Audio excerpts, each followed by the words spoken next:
जी माननीय अध्यक्ष महोदय, धन्यवाद आपका। सीधा वो आ गया, मैं याद आ गया आपको दोबारा।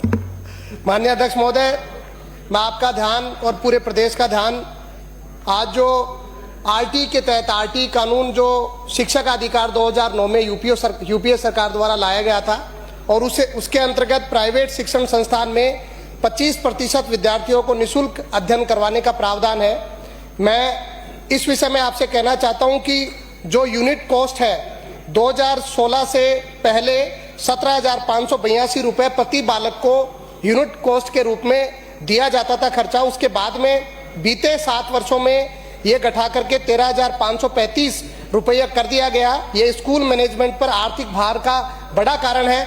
माननीय मंत्री महोदय से भी निवेदन करना चाहूंगा कि वर्ष 2024-25 के लिए एनआईसी ने यूनिट कॉस्ट का आकलन कर कम से कम 22,500 रुपये का प्रस्ताव संबंधित विभाग को मंजूरी के लिए भेजा था, लेकिन सरकार ने इसमें रुचि न दिखाते हुए यूनिट कॉस्ट बढ़ाने के प्रस्ताव को नामंजूर करते हुए अब केवल 13,535 रुपये देना तय किया है, जो उचित नहीं है तथा गुणवत्तापूर्ण शिक्षा के प्रतिकूल है। ये यूनिट कॉस्ट सरकारी विद्यालयों पर खर्च होने वाले प्रत्येक बालक के औसत खर्च से निर्धारित की जाती है।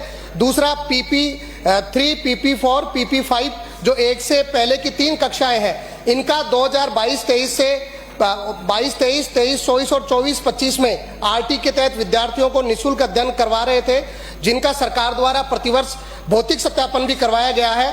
2012-13 से लेकर 21 तक का भुगतान इनको किया जा रहा था, लेकिन माननीय न्यायालय के आदेश के बाद में भी इन विद्यालयों को उन कक्षाओं का भुगतान नहीं दिया जा रहा है। मैं निवेदन करना चाहूंगा, साथ ही राष्ट्रीय नवीन शिक्षा नीति में भी नर्सरी कक्षाओं का अध्ययन और अध्यापन अनिवार्य किया गया है, इसलिए उनका भुगतान भी सरकार कराए।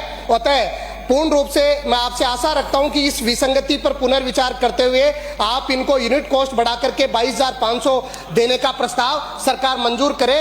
राजस्थान में 50,000 ऐसे विद्यालय मानिए जिनमें गरीब विद्यार्थी, सामान्य परिवार का विद्यार्थी 25%